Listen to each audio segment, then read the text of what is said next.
Thanks for the opportunity to talk with you tonight. I'm Jodie from Guest Ready, and the presentation that I'm talking with you is called the Airbnb Bookings Booster Seminar. This was a seminar that we delivered in Melbourne for about 20 people who are interested in Airbnb, and so we've amended it to suit the Create Smart Connections for Gippsland tonight. I thought what I'd do to start with is just talk about the objective for the webinar. The objective for tonight is really to give you an insight into opportunities for your tourism business through various different platforms. Particularly, we're going to talk about Airbnb. So just before I come into the main content, I just want to clarify a few things. I'm not an employee of Airbnb. I have a private business with my partner, Robert, and our business is called Guest Ready. So what we do is we assist people to understand the peer-to-peer accommodation sector, and in particular we help people understand what the opportunities and benefits are for them as either an individual, a person who wants to become a host, looking at other options for councils to understand the opportunities in their local area, and right through to different parts of the tourism industry. So all of the things I'm talking about tonight are really from our own experiences. And we're going to be talking about ways to enhance bookings from different channels, in particular using Airbnb. So I thought it would be helpful for us to look at what is actually the sharing economy. So it might be something that you've already heard, and I want to just give a little bit of an explanation about that. So the sharing economy is really different ways to share existing resources with other people.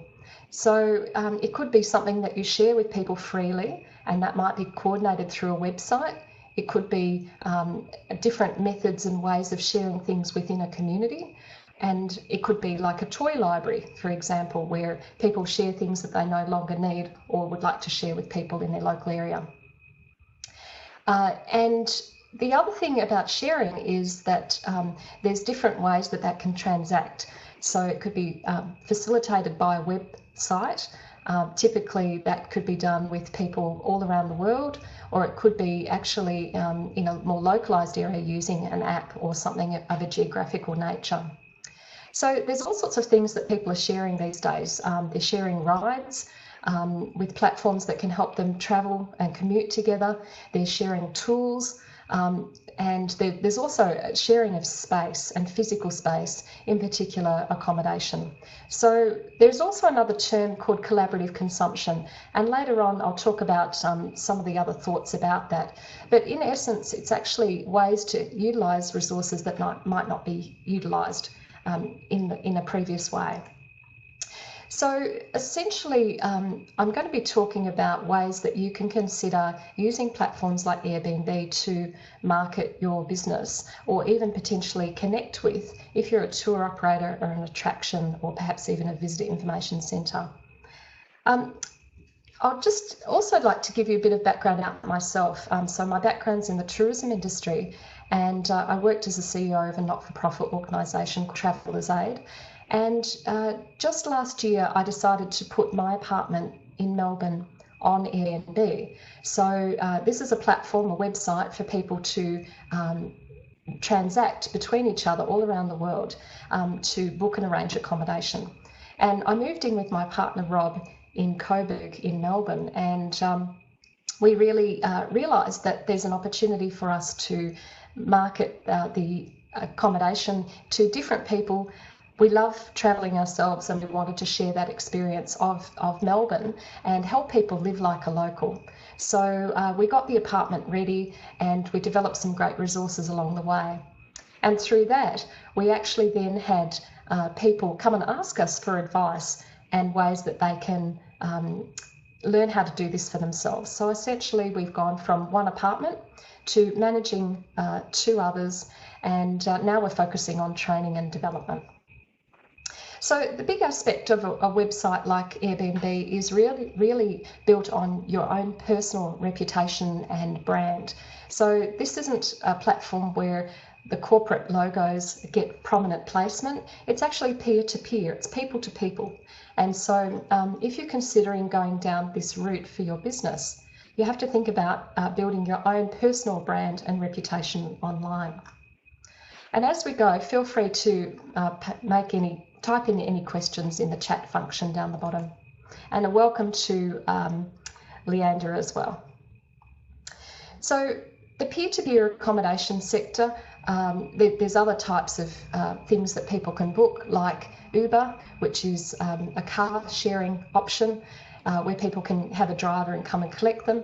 But for this example and all of the other platforms, you really need to have a reputation that fosters trust.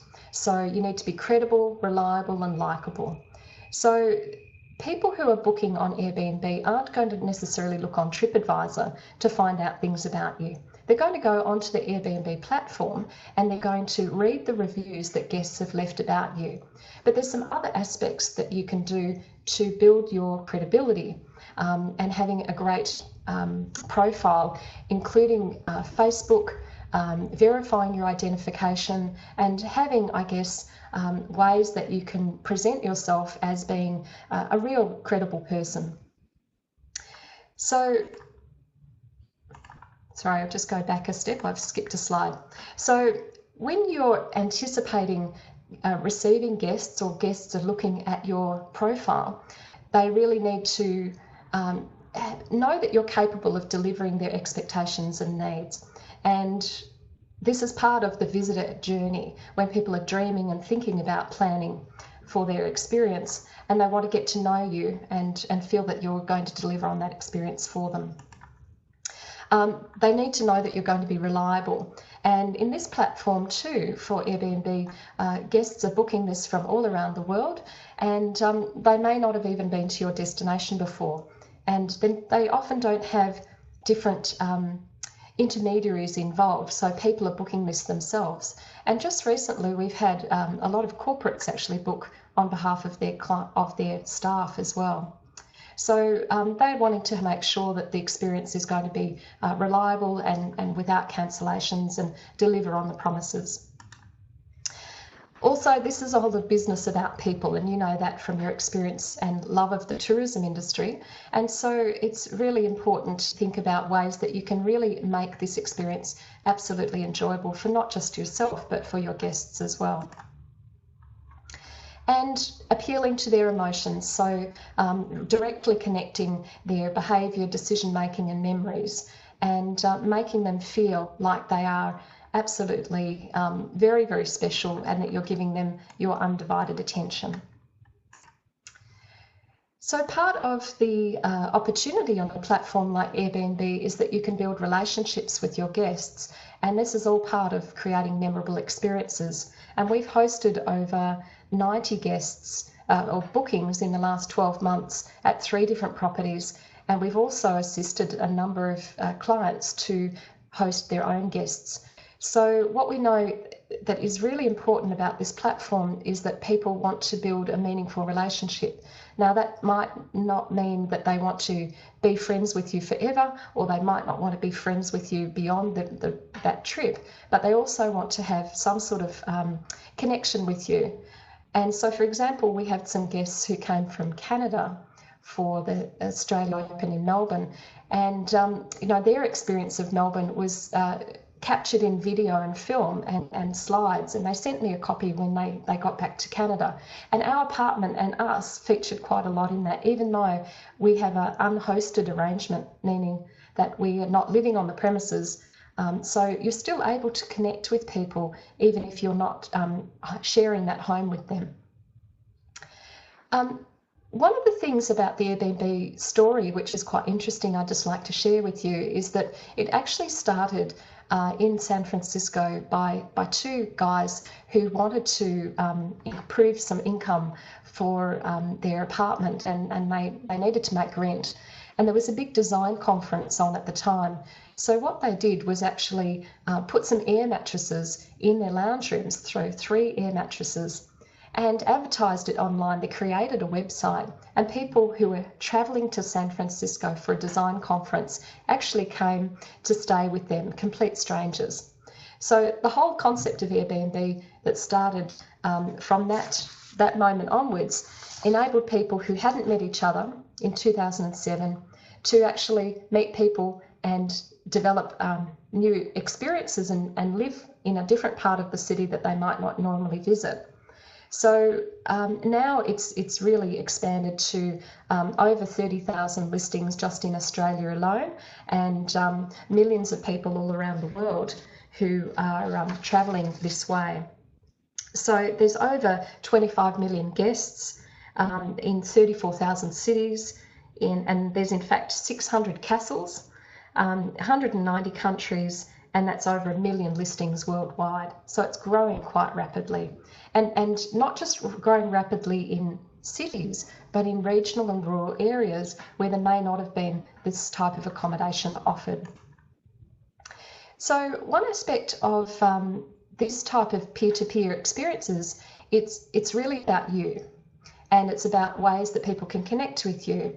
And there's a great quote here by Rachel Botsman. Now she is a fantastic person if you can get the opportunity to hear some of her TED Talks, and I'll post that link later. And she says people are no longer consuming to keep up with the Joneses, they're consuming to get to know the Joneses. So people are wanting to meet the real you. They're not wanting to necessarily consume masses of things and buy lots of things. They're looking for experience-based opportunities, and this is really what the tourism industry is built on.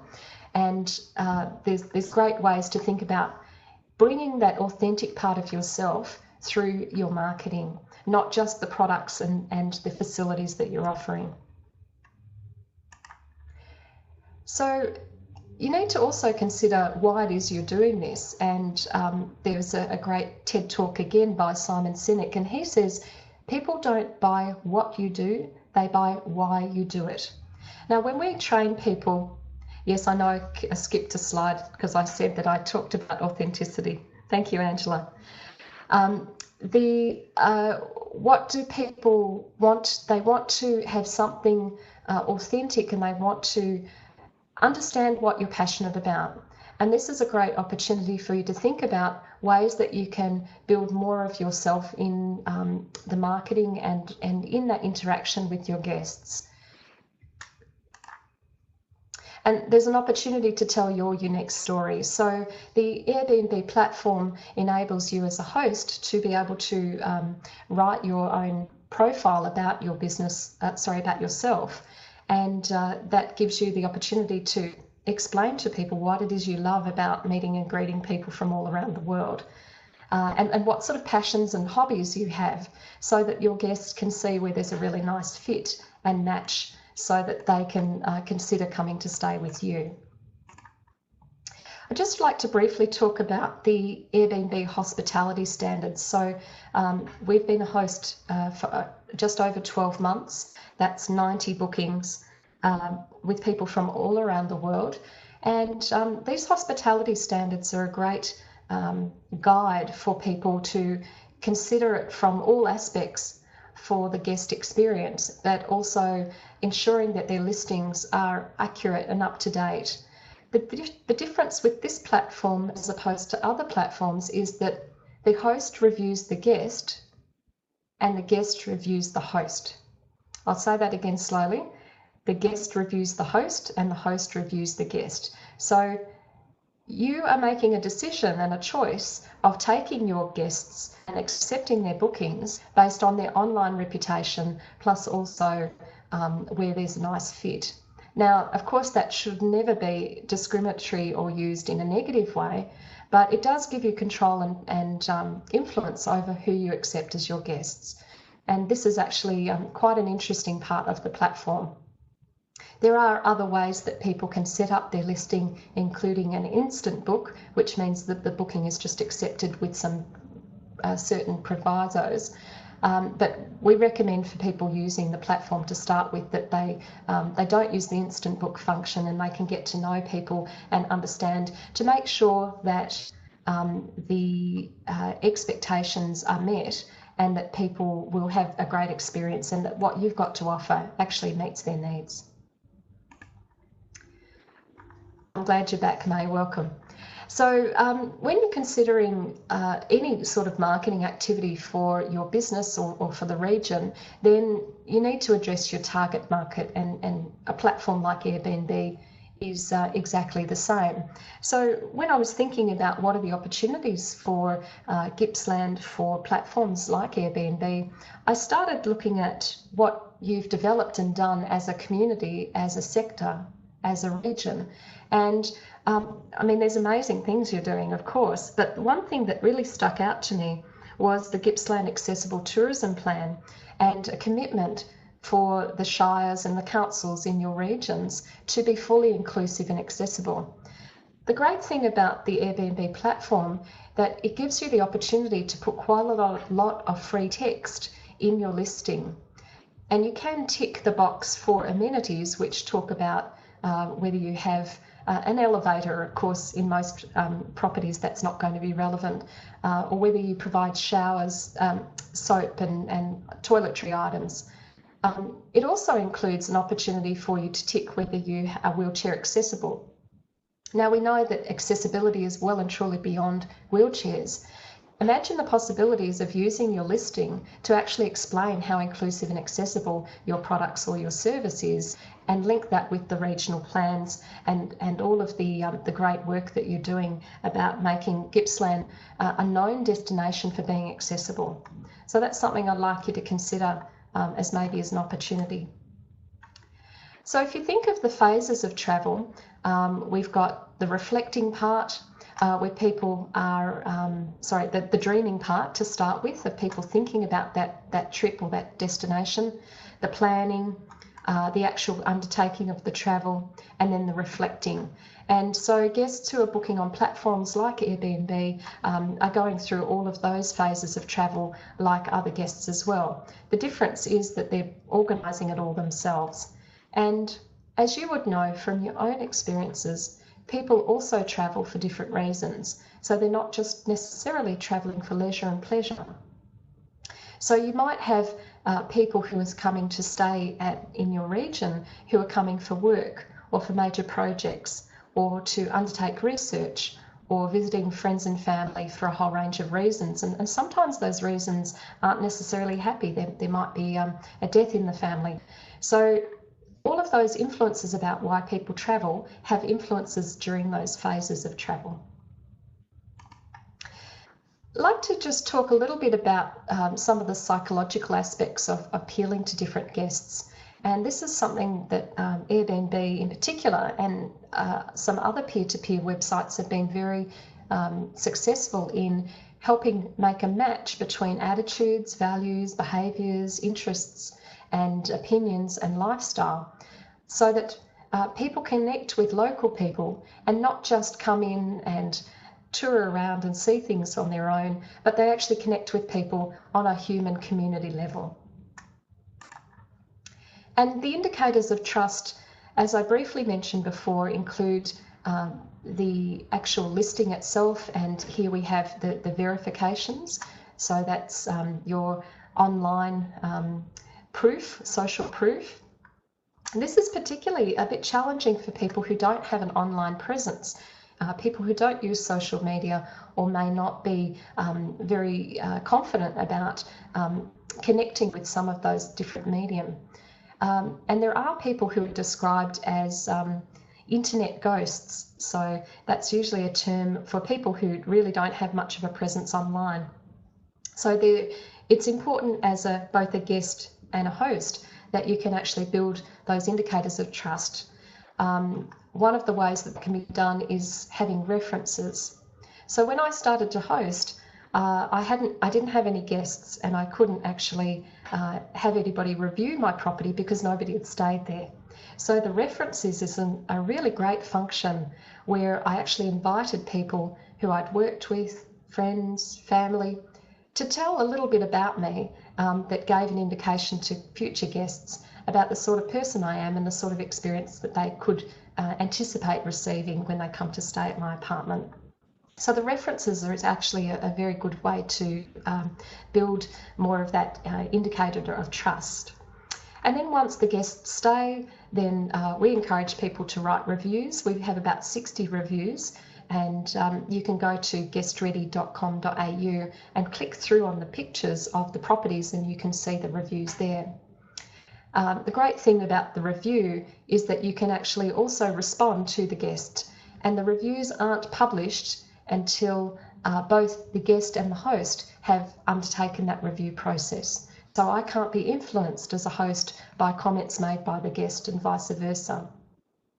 So Angela has a good question. I guess Airbnb aren't wanting you to refer to your TripAdvisor or Facebook pages in the references. There are difficulties about having links on the listing to go to external websites, but if you have a business with a prominent name and a prominent online profile, then you could try and include information about that in your listing. So I think it's worth a try, and if for some reason it was blocked because of it was perceived as an external link, then you could maybe try some other aspects of it. But certainly I would encourage you to give that a try and see how that goes. And then, of course, the being on Airbnb itself as a platform where they take the transaction of the booking from the guest to then give to the host after 24 hours after they check in. So essentially, that indicator of trust is also the trust in terms of the financial aspect of it as well. So yes, I agree, it is a challenge getting your reputation across all the platforms, but remember too, people can Google search things themselves, so sometimes guests will actually do a bit of hunting around to find out other sources of information to help build a better understanding. But really and truly, the essence of communicating with your guests when they make inquiries can help build that rapport. And even for people who don't have a big online presence, it shouldn't deter them from actually using the platform, because there's different ways that you can engage with people and build a relationship of trust that is authentic and genuine. I think, Jodie, just on that TripAdvisor and the cross-referencing and so forth, it's probably also important for people just to remember that TripAdvisor is actually an active community of over 300,000 people that like to travel, and it's the largest travel-related platform there is. So it would probably be my assumption that even if people are booking on Airbnbs and so forth, if they were regular TripAdvisor users, they'd still be going to that platform for the reviews. If they couldn't find the link, I'm sure they'd find it themselves, because it is obviously a very large member-based site. That's absolutely right. That's very true. So just responding to a few questions here, I'll just pause the conversation and come back. So does Airbnb invest in Google Ads? They have a very heavy online presence. I don't know the exact amount that they invest in Google Ads, but they have very sophisticated marketing to drive more guests onto the platform and then to book and continue doing that. So there are some accommodation hosts who use multiple types of channels. They might have bookings.com, they might have stays, they might have Airbnb and other things as well. And I think it depends on the type of product of accommodation you're offering as to what's going to resonate best.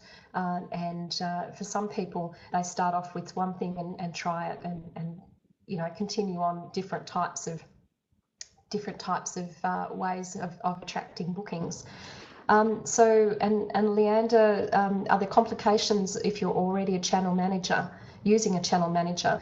As far as I'm aware, Airbnb doesn't interface with a lot of the products that are out there, normal channel management.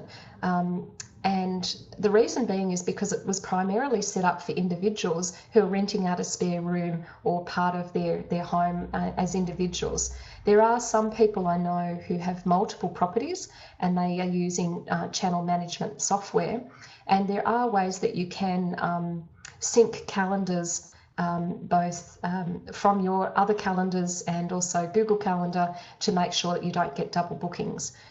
There are people who do that very successfully on a large scale using Airbnb, for example. I personally only use one channel, and that's through Airbnb, so I've just sort of made it quite simple. And then May is asking, for tourism businesses with live online booking, So are you asking how can people get bookings immediately online? If that's your question, then you can set what's called an instant book option for your guests. And if you wanted to set a criteria, you could also say that they need to have reviews, they need to have identification that's verified, or maybe some other criteria. You might also set the instant book function with some criteria about up until what time people could do that and then arrive. So for example, if you're not living on the premises, or if there's some specific information you'd need to discuss with the guests before they arrived. But the automatic booking information that goes to the guests can contain very detailed information for guests. For example, we have one apartment that we look after for a client, a house rather, and it has a PIN code for the door. So when people make the booking and there's a confirmation, then they get the PIN code and they can independently check in, and we check to make sure that everything's okay. So I hope that's answered your questions, but if not, please type in some notes. So just continuing on the different stages of engagement that guests will undergo, which will be similar for many tourism or visitor experience type businesses.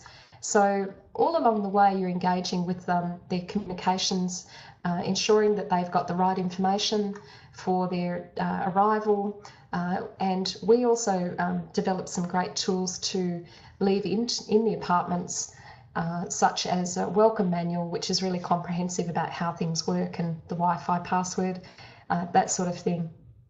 So we let people know what to expect, and also what amenities there are in the property, and so the things that we've got, like Mikey travel cards that people can reuse, umbrellas, you know, those small things that people don't want to have to travel with.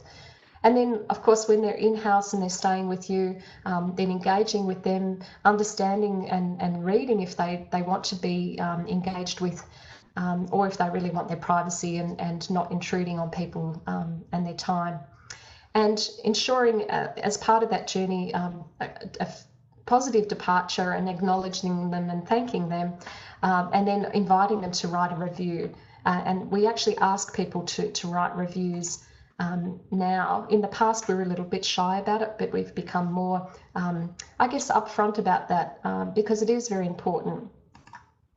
And the guests will evaluate these experiences on 6 main criteria. So that's accuracy, location, communication, check-in, cleanliness, and value.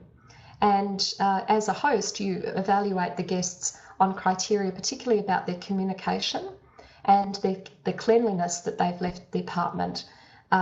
It's very important to give diplomatic but truthful evaluations of or reviews of the guests, and vice versa. And there is a function for private feedback. And I find that because we are engaging with guests throughout their experience and inviting them to provide any feedback to us, they're very forthcoming with suggestions of things that could be improved. For example, I had some guests suggest that we need to get some a bread knife and a slotted spoon as an extra utensils in the kitchen. Great idea, we'll get onto it, fantastic.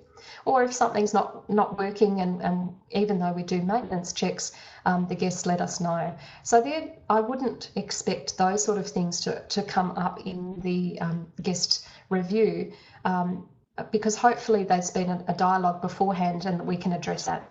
And importantly, what you really want is the guest to explain how their experience was.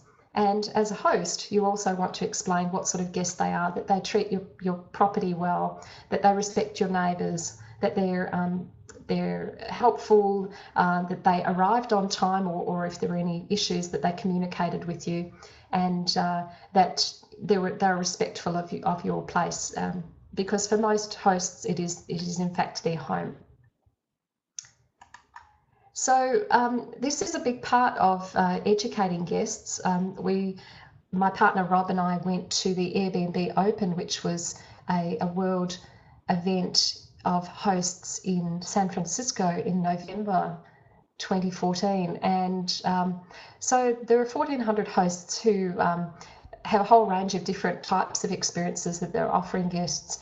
And one of the mantras was really educating guests that your home is not a hotel. Now, I know that there's some people listening today who may in fact have hotels or at least specialised accommodation, but remembering that people who are choosing to book on Airbnb are looking for a personalised experience, and that could mean a private self-contained apartment or house or cottage or farm stay, but that it has some touches in there that make it not a cookie cutter experience. And the really important thing in terms of educating guests who are staying in more of an Airbnb type experience is that you're not a housekeeping service. So, for example, we had some guests who inquired about if there was a daily room service and there was daily housekeeping, and if there were slippers and robes available. Now, some hosts might choose to have those types of offers, but I guess we were explaining to them that no, you're self-sufficient, and that the cleaners will come once a week if you're staying more than a couple of nights. But you're really there to create your own space, to have your own experience, and if you need something, you can get in touch with us. And one of the things we learnt at the Airbnb Open was particularly the importance of liaising with guests and encouraging them to give you a review. And to give you positive feedback and things that you can improve in your business, and be gracious about that and thank them for giving you that feedback. So as any business, you need to have systems, and for many people who are home hosting, they might not have yet thought about ways that they could systematise things to make it easy for themselves, or replicate these great experiences over and over again. So we developed at Guest Ready a series of policies, procedures, work instructions and templates to make it easy for hosts, because as we were becoming hosts ourselves, we realised that actually, there's some good things that we could pull together that make it easy for us and also deliver a great experience. And we're now selling these as a digital product all around the world. But if you have an accreditation system that you're utilising, or perhaps other tools, there are great things that you might already have in your business that might just need tweaking. But we all know that in terms of managing risk and ensuring that you have systems in place, and especially if something were to happen to you as a small business owner, you need to be able to hand this over to someone else so that they can help you out, and that, more importantly, that there's no interruption to your business. And it's important to think about what sort of advice and support you need. So, as I mentioned in the beginning of the webinar, Guest Ready started as, a property management company for Airbnb hosts, but we've really now diversified to doing reviews of listings. And in particular, I'll just briefly tell you about somebody who had a beautiful farm stay experience, cottage in France, in the south of France. And, he put it on Airbnb, and it's a family-owned property, and couldn't understand why he wasn't getting any bookings. And we did a listing review for him. Well, there was probably about 15 reasons why he wasn't getting bookings. And firstly, the quality of his photos were very poor. Airbnb in some locations around the world offer free photography. But regardless of whether you have free photography, you need quality images. He also didn't have his profile completed properly, so nobody knew who he really was. It wasn't clear who would be looking after the guests. And when I asked him to tell me, what are the things you love about this farm and this region, and this is where you grew up, tell me why it is people should come and stay. And he told me about 5 or 6 amazing things that were just breathtaking, that I wanted to book it straight away. But you know what? He didn't have any of that in his listing. So he hadn't infused the local content and local knowledge of what things that people could do, see, experience, and be part of in that community in his listing. And it was no wonder he didn't get any bookings. So he's implemented a lot of those suggestions that we made, and he's really turned that around. So there's also hosting toolkit that we have. We provide coaching as well, and consulting to help people understand the opportunities for the peer-to-peer accommodation sector. So we've come to the end of the formal presentation. I'd love to hear from you and any questions you have. That's fantastic. I've learned so much about Airbnb in the last half an hour, and what you've been talking, I've actually had Airbnb open up in another window, just having a look with new eyes, given the information that you've just provided. And I think it's just absolutely amazing. I didn't realise it was, such an interactive consumer to consumer site. I do understand the challenges from the commercial industry side of things, particularly with compatibility with existing booking systems and those sorts of things. And I guess those sorts of management type issues would be a challenge. But I guess on the other side, it's recognising the fact that it is a growing community and there is potential to get a share of this business from this growing community around the world as well. Jodie, while I've been rabbiting on, there's a few questions coming in, and there's an interesting one there from Angela about the commission rates and what the actual costs are to be a part of Airbnb. Oh, thank you.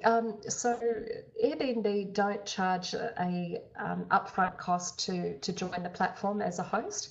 The way that they do calculate the fees is that the hosts pay 3% of the booking. 3 to 6%, and the guests also pay a booking fee, and that can be from 6 to 12%. So there's also an option for hosts to add in a cleaning fee additionally as well. So when people are setting their prices, they need to be cognizant of how does that translate in other currencies. So is that a palatable, reasonable amount to pay for accommodation? And also, does the cost with those fees make it attractive as well? So some hosts will embed the cleaning costs in their overall fee and not charge as an extra. And the fees to the hosts get released 24 hours after the guests book. And that gets put into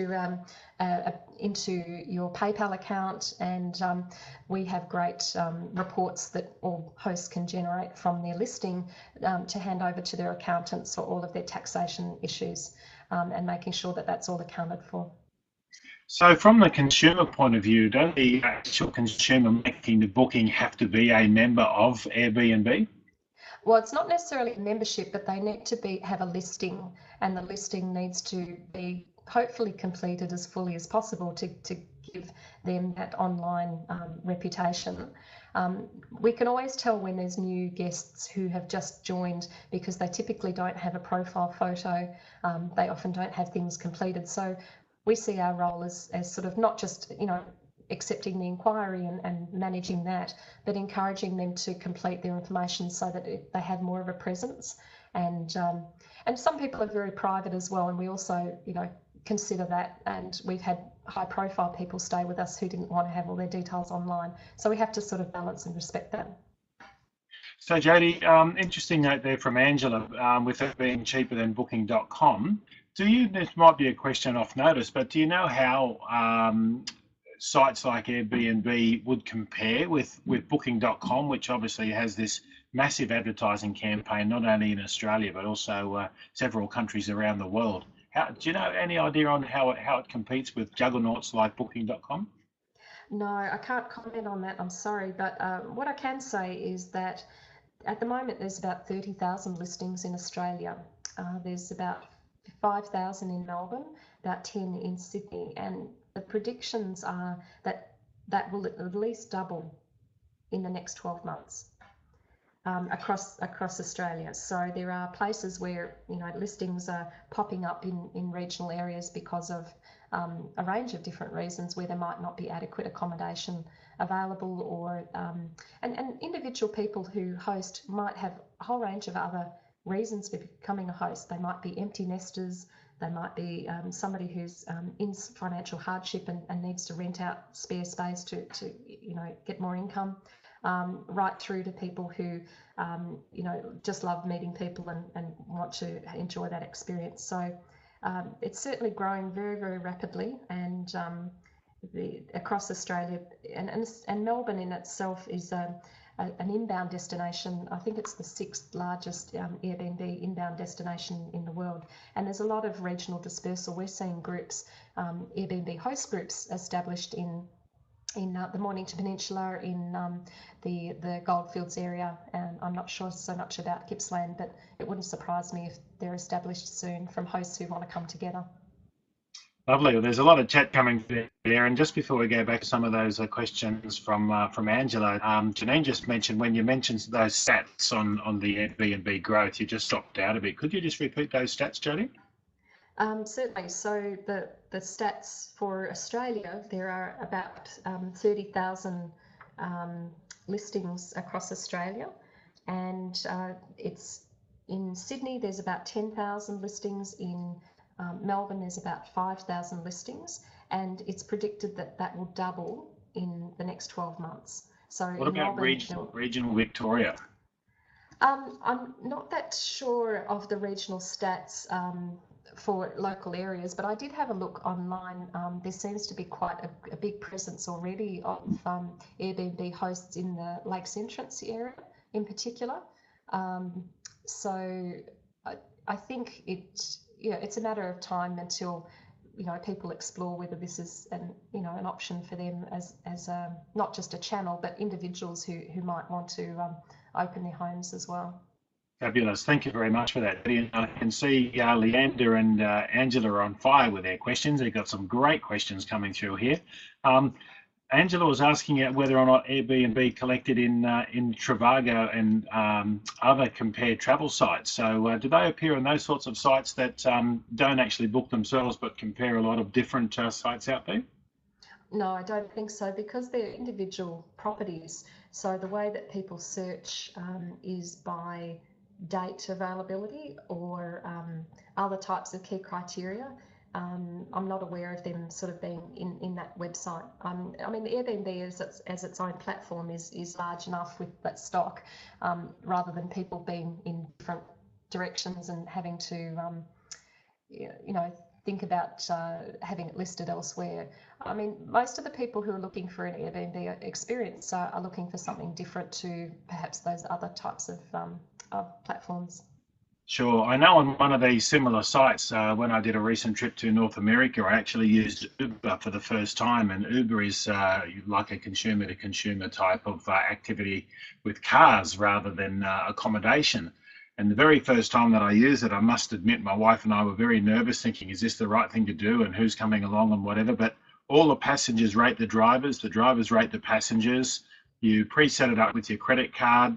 It tells you on a map on your phone where the car is. You can see the car approaching with a photograph of the driver and the number plate. Every driver we ended up using, because once we did it the first time, we got hooked on it, and for the rest of our time in Los Angeles, we only used Uber transportation.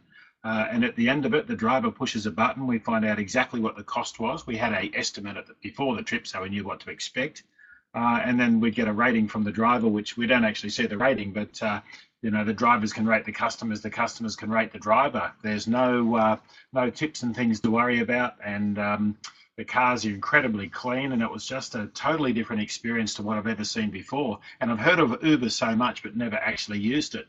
So I guess with things like Airbnb, they're working on that same sort of model where they're looking at those people who can rate the apartments and the owner or the accommodation, and the owners of the accommodation can rate the customers as well, and it sort of starts to build that, I guess, that relationship between them. And on that particular model, they don't need the Trivagos and the Booking.coms and all of those sorts of things. They're really trying to create that direct booking functionality. So it's certainly a very interesting model, and I can understand it's similar to the way that Uber actually works. Now, Jodie, I beg your pardon, there was some discussion earlier about double booking. So can't you not have a confirmation of the booking until the payment is made when you're using something like Airbnb? How would you suggest an operator that did have those multi-channel platforms would manage that? Well, there is functionality on the website to be able to allow somebody to book, so you can actually pre-approve them to book, or they can instant book.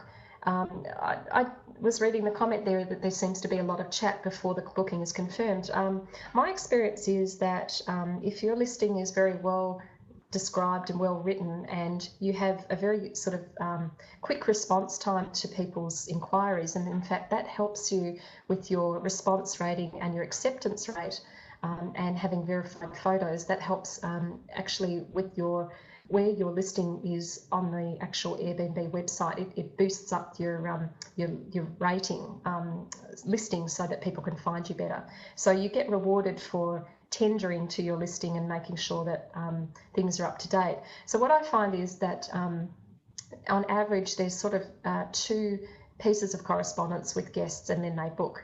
And the way that I do it is to make sure that people have, that I'm responding to their inquiry in a sort of tailored manner. So for example, if a guest is saying that they're coming for a family wedding, I'll anticipate the sort of things that they'll want to know, like, that there's ironing boards there and would you like me to book any, to get your hair done and things like that.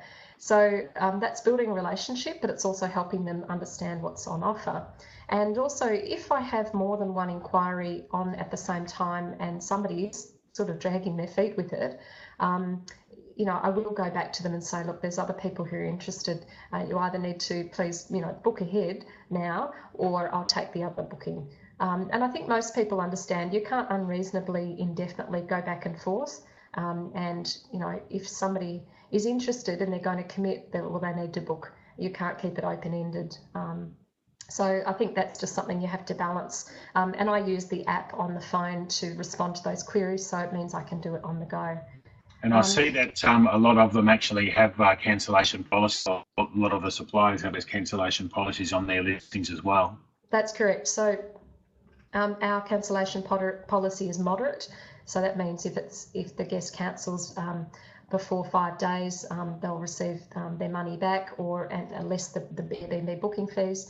And we've only had 2 cancellations, and they've been for absolutely genuine reasons of, a death in the family and somebody lost their job and they couldn't come to the country. So, that we were able to fill those bookings. But I guess, we just hope that most people would be fairly reasonable about how they apply that. And in our experience, the guests have been very considerate, and it hasn't been an issue at all. Just Paul, while you're talking about, sorry, Jodie, just while you're talking about that, I noticed that May's just popped in there about the cancellation policy. I'm assuming there was once a strict cancellation policy, and it looks like that's no longer abatable. So did that sort of come across too harsh to the consumers? Do you know? Or? As far as I'm aware, it's still an option for hosts to choose. I'll double check that after the webinar, but you can have strict, flexible, moderate, so that people can choose something that suits their needs. So I noticed Angela has a question there about statistics available to give an insight into the profiles of Airbnb travellers, age, spend, that type of thing. Well, Angela, there was an economic impact statement or economic benefit for Sydney, which was published, and that's available online on the Airbnb website, and you can search under News sort of Sydney for that. And there hasn't yet been one done for Melbourne or indeed for Victoria, and we're really advocating that is done because this data is very interesting. So I can tell you that for Sydney, for example, most of the hosts on Airbnb are over the age of 40 who are employed, who used it as extra income for their mortgage or to stay in their homes. Now, if we look at the guests and sort of some stats about them, 75% of Airbnb guests visit Sydney from another country, so a very high proportion of international visitors. And the average age of guests is 42, and 77% at least have a college degree. So the average length of stay is actually longer, and the average spend is longer than other general tourists or visitors. And that's for Sydney, and that was published just in 2013 rather. So it's great to be able to get those stats available online. A couple of things there. I noticed May's got that Airbnb in the local area around Venus Bay are using names for their properties very similar to May's business name. May, I'm sort of guessing that's not really an issue with Airbnb, but it could be an issue just in terms of your own business and business name if there's other accommodation properties using a name similar to yours. I'm not sure how that would work, but it would probably be something that you would take up more with either consumer affairs or perhaps a small business area in Melbourne than an Airbnb issue. and whether it would be a body like that would encourage the person using the name, if it is considered too similar to yours, to perhaps review it or take it down. I'm not sure whether that would be something Airbnb themselves would get involved. But do they have, it probably raises a question just on that, Jodie, do they have a checks and balances? So if somebody wanted to have their spare room, and we'll get down to Angela's question on this in a moment, but if they wanted to use their spare room as a Airbnb type thing, and other than that they're not really involved in the accommodation industry, is there any checks and balances that they're not giving themselves the name similar to a business that's obviously paid all the money and done all the right things through business registrations and so forth to acquire that name? Well, essentially, most Airbnb listings would be creating a name which is describing the area or the features, or I mean, nobody should be using a name that is too similar to another business, whether they're another business or whether they're a host. So I agree. I think that's something to take up with Consumer Affairs, or even make Airbnb alert. And if there's an opportunity, if you know the person, then have a friendly conversation with them, and they may not realise actually that might be creating some confusion, or may not be very clear to guests of what they're purchasing. So I think that's the sort of way to deal with it. But that isn't a criteria for sort of listing properties, because most people are individuals, and if there are companies, then that's sort of a little bit unique. Sure. And there are things that hosts need to adhere to. For example, they need to adhere to local laws. They need to adhere to local taxation requirements and things like that, and having things like smoke detectors. So the requirements of hosts are stated on the site, and they're reiterated, and that's the responsibility of hosts to make sure that they're maintaining their obligations, whatever they are in that local jurisdiction. So in there from Angela, and Angela, correct me if I'm wrong, but you're the one who's got the absolutely beautiful greyhound, from what I can remember, who was a very, very welcome part of the appointment when I was there. Yep, absolutely beautiful, beautiful dog, one of those rehouse greyhounds, and my wife's very keen to get one day, so we might have to make a trip back to Angela's place to visit Jimmy. But Angela has got a great question there, just asking about hotels, motels and BnBs, being the host demographic Airbnb are aimed at, or is it part-timers or those with a spare room? Angela, I would suggest it's both. I think people who have got a property or something that they sort of haven't used a lot might sort of offer that up on Airbnb, but from what I've seen, there's certainly a lot of properties that make the bulk of their income from their accommodation property also on Airbnb. And Jodie, you might be able to elaborate on that one. I think it differs in different areas, particularly, say, metropolitan Melbourne. I mean, there are hosts who have full-time sort of commercial approaches to hosting, and then there are hosts who are individual people who have a spare room and they derive some extra income, but it's not their full income. So it does really vary depending on people's individual circumstances and their location. But I think people who go into hosting on Airbnb usually do it because of their experiences of having travelled with Airbnb before. And one of the things we at Guest Ready recommend is that if people are considering becoming a host, they need to become a guest. And they need to go and experience what it's like to be in all different types of setups with somebody who lives in the home, and somebody who has a granny flat, and somebody who has it independently, without the host there, and get to see how other people do things, and things you can learn, and to understand what it is that you're offering, because it's really important to put yourself in the shoes of the customer and see it from their perspective and think about what's involved. And we know for a fact that the tourism industry and any sort of people business is not your average 9 to 5, and like anything, people need to consider lifestyle choices and whether they're suited for it or not. And there are some people who I've actively talked out of being hosts because they just didn't have the right temperament, they didn't have the right commitment, and as far as we're concerned, they didn't have the correct motivation. So would you see, obviously, like cottages and bed and breakfasts and self-contained type accommodation would be well suited for Airbnb to distribute their business, but what about small motels or medium-sized motels and so forth? Is Airbnb provide opportunities for them as well? it's for each individual business owner to consider and see what's right for them. Looking at what I have over the platform across the world, you don't tend to see a lot of motels because I don't think that that's the sort of same experience. If you think about the cross section of different types of accommodation, there's yurts, there's castles, there's things that are really a bit quirky, tree houses and different. So I think it comes down again to the business operator and what it is that they can offer as a genuine and different, unique experience, and also sharing aspects of their own self, not just the facilities that they're offering. And if that's going to be appropriate, then it's worth considering. Lovely. Well, thank you very much, Jodie. I think we've got to the bottom of the question, so we can put our cameras back on, hopefully, and not scare anybody away.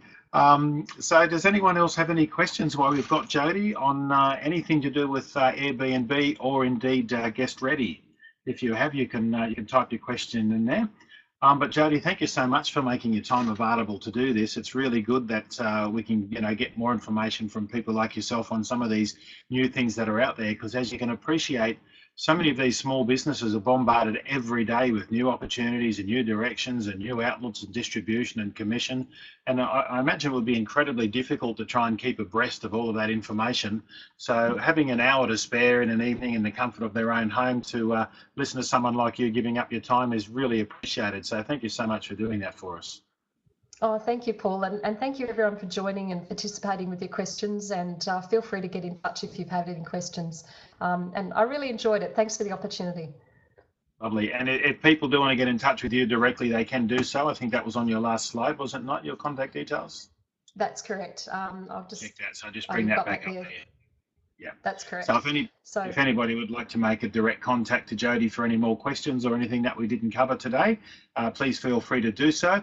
And if there's other people throughout Gippsland that you think would have benefited from the webinar, but you can't see them in the chat room, remember to let them know that this webinar, along with the two that we did last week, will be uploaded on the Destination Gippsland website on the Creating Smart Connections page. So they should be up, if not before Easter, certainly shortly after Easter, so people can review that at any time.